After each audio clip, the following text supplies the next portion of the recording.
Hollywood silver screen presenting proximity. कहानी की शुरुआत साल 1979 में कुछ लकड़हारों को दिखाते हुए होती है जो कि अपना काम करके अपने घर वापस जा रहे होते हैं। तभी उनमें से एक देखता है कि जो गाड़ी उनके आगे चल रही थी अचानक से वो हवा में तैरने लगी है। ये देखकर तो उस आदमी को अपनी आंखों पर यकीन नहीं आता और तुरंत ही वो गाड़ी पीछे पलट जाती है। तभी इनमें से एक आदमी अपने साथी की मदद के लिए निकलता है, लेकिन वहां पर एक एलियन अंतरिक्ष यान दिखाया जाता है जिससे बहुत तेज रोशनी निकलती है और उस इंसान को ऊपर खींच लेती है। जिसके बाद अब हमें 30 साल बाद का सीन दिखाया जाता है जहां पर हम आइजैक नाम के एक लड़के को देखते हैं जो कि एक मैथमेटिशियन और कंप्यूटर इंजीनियर है। वो नासा के लिए काम करता है। आइजैक और उसके बाकी कलीग्स ऐसे सिग्नल की जांच करते हैं जो अंतरिक्ष से आते हैं। आइजैक एक अकेला रहने वाला इंसान है। खैर आज जब वो अपने काम पर आता है तो देखता है कि एक अननोन सिग्नल इनको रिसीव हुआ है। इसमें कोई बड़ी बात नहीं है क्योंकि ऐसा अक्सर होता रहता है। कभी कभी तो ये सिग्नल्स हमारी सैटेलाइट्स के होते हैं। खैर वो देर रात तक काम करता रहता है और जब वो आज इस नए मिलने वाले सिग्नल की लोकेशन मालूम करने में लगा होता है तो उसको ये पता चलता है कि इसका ओरिजिन अननोन है। अब ये आइजैक के लिए कुछ नया है, इसीलिए इस डेटा को वो अपने साथ सेव कर लेता है। रात को छुट्टी के बाद वो अपने साइकाइट्रिस्ट से मिलने जाता है क्योंकि आइजैक के पिता गुजर चुके थे जिसके सदमे से वो कभी बाहर ही नहीं निकल सका। उसकी साइकाइट्रिस्ट जो कि एक ओल्ड लेडी थी वो आइजैक को मशवरा देती है कि तुम ज्यादा किसी से मिलते नहीं हो और ना ही किसी से बात करते हो, इसीलिए आज से तुम एक कैमरा लो और डेली अपनी वीडियो बनाओ। जो बातें तुम्हारे दिमाग में होती है जो तुम किसी से शेयर नहीं कर पाते हो उनको रिकॉर्ड कर लो। ये काफी असरदार थेरेपी है और बहुत से लोगों को इससे मदद मिली है, शायद तुमको भी मिल जाए। पहले तो आइजैक को इस बात पर हंसी आती है मगर अपनी हालत को देखते हुए वो मान जाता है। अगले ही दिन कैमरा लिए वो अपनी वीडियो बनाने लगता है। ऐसे ही दिन गुजरते गए जहां पर हम आगे देखते हैं कि एक दिन वो हाइक पर जाता है और वहां वो अपना एक व्लॉग बना रहा होता है कि तभी एक अजीब सी बात होती है। आसमान से एक मिट्योर नीचे गिर जाता है। अच्छी बात ये होती है कि ये शहर में ना गिर के जंगल में गिरता है। शहर से भी कुछ लोग इसको देख लेते हैं, लेकिन आइजैक इसके पास सबसे पहले जाता है। ठीक उसी समय वहां पर मिलिट्री वाले और फाइटर जेट्स पहुंच जाते हैं। आइजैक उनसे छुपता हुआ उस मिट्योर की तरफ जाने लगता है और जब वो हादसे वाली जगह पर पहुंचता है तो उसको वहां पर कोई भी मिट्योर नहीं दिखता और ना ही टकराव का कोई नामो निशान था। लेकिन वहां पर जो चीज थी अब उसको देखकर आइजैक को अपनी आंखों पर विश्वास नहीं हो रहा था। उसके सामने एक एलियन यूएफओ था।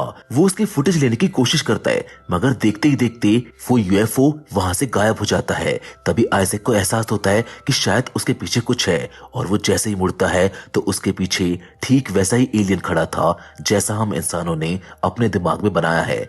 एक बड़े सर वाला कमजोर सा एलियन जो सदियों से इमेजिन किया जा रहा है। ये अद्भुत नजारा देखकर आइजैक को तो कुछ समझ नहीं आता, इसीलिए मौका समझकर वो उस एलियन की फुटेज लेने लगता है और जब वो एलियन जाने लगता है तो आइजैक भी उसके पीछे आता है मगर इसके बाद आइजैक को कुछ भी याद नहीं था। 3 दिन ऐसे गुजर जाते हैं। उन्हीं पहाड़ों में आइजैक को होश आता है। उस एलियन को देखने के बाद उसको कुछ भी याद नहीं था और उसके हाथ में हल्का हल्का दर्द था।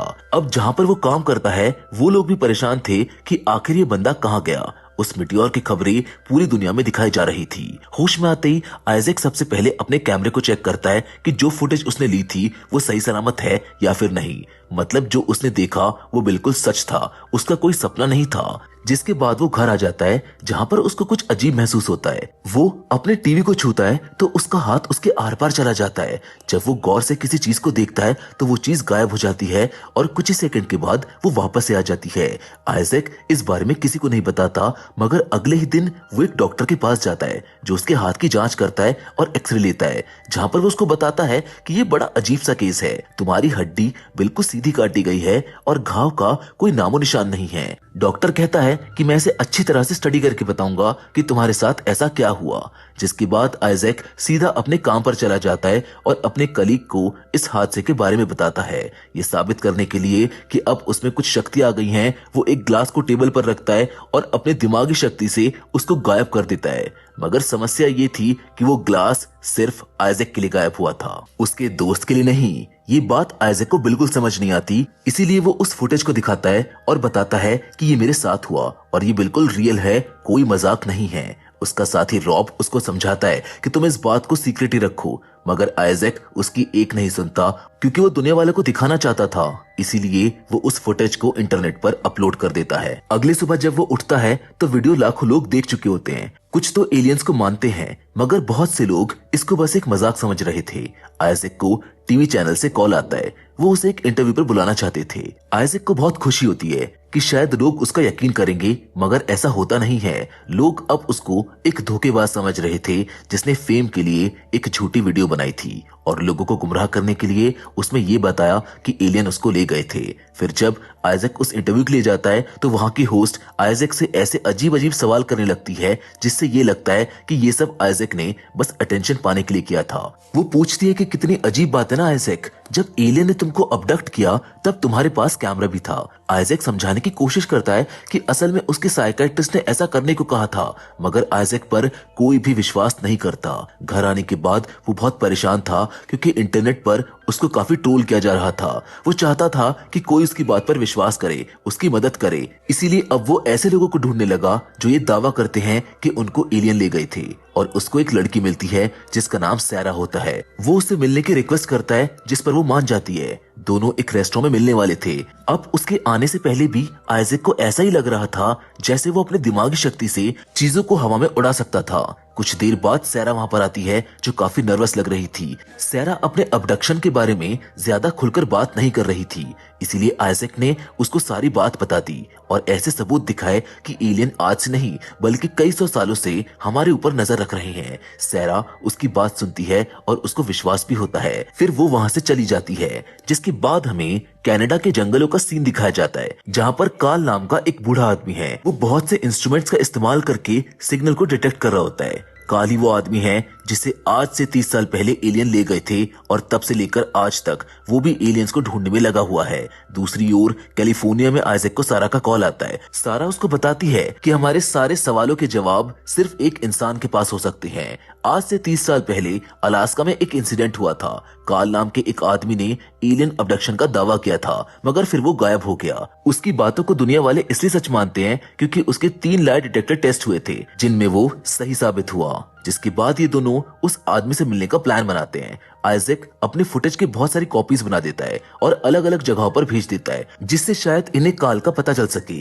जब आइजैक उनको मेल करने वाला था तब उसकी मुलाकात एक आदमी से होती है जो उसको पहचान लेता है। वो उसे कहता है कि मैं एक ऑनलाइन ब्लॉग चलाता हूँ, अगर तुम चाहो तो तुम्हारी कहानी मैं लोगों को बता सकता हूँ जिससे लोग तुम पर यकीन करेंगे। वो अपना कार्ड उसको देकर चला जाता है। आइजैक को जब ये एहसास होता है कि न्यूज में और इंटरनेट पर लोग उसको एक झूठा मान रहे हैं तो वो जर्नलिस्ट के पास जाता है। वो आदमी अपना नाम बेन बताता है। वो कहता है कि हम दुनिया वालों को यकीन दिला सकते हैं अगर मैं तुम्हारा लाई डिटेक्टर टेस्ट करूँ तो। आइजैक कहता है कि ठीक है, जिसके बाद वो आदमी आइजैक को मशीन से जोड़ देता है और उससे सवाल करता है। आइजैक हर सवाल का सही जवाब देता है। एंड में बेन कहता है कि तुम यहीं पर रुको, मैं आता हूँ अभी।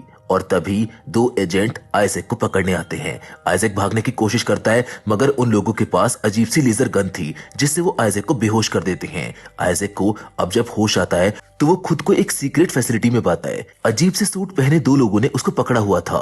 वो उसको एक व्हाइट रूम में ले आते हैं और चेयर से बांध देते हैं। वो आदमी जिसने खुद को जर्नलिस्ट कहा था वो उसके सामने आता है, जो असल में एक सीक्रेट एजेंट था जिसका असली नाम था ग्रेव्स। वो आइजैक से कहता है कि हम तुम्हें यहाँ पर तुम्हारी मर्जी के खिलाफ लाए हैं क्योंकि हमको यकीन है कि तुम्हारे पास ऐसी जानकारी है जिससे दुनिया का भला हो सकता है। तभी आइजैक देखता है कि सैरा को भी वहाँ पर लाया गया है। ग्रेव्स उसके कुछ टेस्ट लेना चाहता था। वो दूसरे कमरे में कुछ सामान रखता है ये देखने के लिए कि आइजैक में शक्तियां है या फिर नहीं, मगर आइजैक उन शक्तियों का इस्तेमाल बिल्कुल नहीं कर रहा था। वो बार बार सैरा के बारे में पूछ रहा था। ग्रेव बताता है कि तुम अकेले नहीं हो जिसने ये सब एक्सपीरियंस किया है, तुमसे पहले बहुत लोगों को हम यहाँ पर लाए थे। वो बार बार कार्ल के बारे में पूछ रहा था, लेकिन आइजैक को तो उसके बारे में कुछ पता ही नहीं था। जब गार्ड्स उसको लेने आते हैं तो वो उनके ऊपर हमला कर देता है और यहाँ पर हम जान पाते हैं कि ये इंसान नहीं बल्कि रोबोट्स हैं। आइजैक किसी तरह सैरा को भी उस जगह से निकाल लेता है और दोनों इस फैसिलिटी से भागने लगते हैं। कुछ बंद दरवाजों को आइजैक अपनी शक्तियों से खोलने में सफल रहा। ये लोग बाहर आते हैं तो देखते हैं कि ये अब अमेरिका में नहीं है बल्कि ये सीक्रेट फैसिलिटी हांगकांग में है। ये एक टाउन में थे। जिसके बाद ये लोग एक बारटेंडर से मदद मांगते हैं। आइजैक उससे पूछता है कि क्या हमें यहाँ पर कंप्यूटर और इंटरनेट मिल सकता है। वो लड़की उन्हें जेड नाम के आदमी का एड्रेस देती है कि ये तुम्हारी मदद कर सकता है।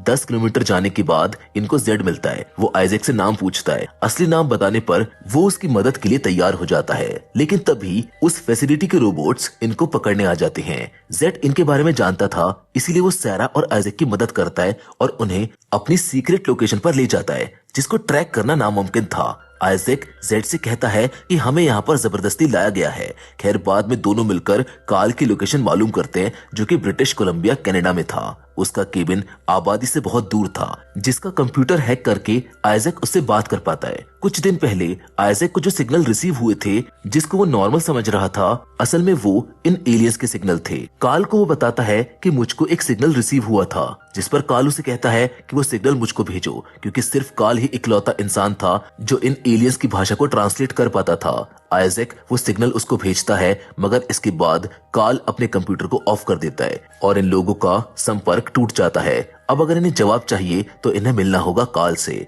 आइजैक सारा को समझाता है कि अगर मैंने ये सब यहीं पर छोड़ दिया तो मैं पागल हो जाऊंगा। हर दिन उठकर मैं खुद से यही सवाल करता रहूंगा कि वो सब क्या था, इसीलिए मैं सच जानना चाहता हूँ। मैं उस आदमी से मिलना चाहता हूँ, क्या तुम मेरा साथ दोगी? जिस पर सैरा मान जाती है। ये लोग अब कनाडा जाने वाले थे और जेड भी इन्हें ज्वाइन करता है। वो एजेंट्स भी अब इनके पीछे थे।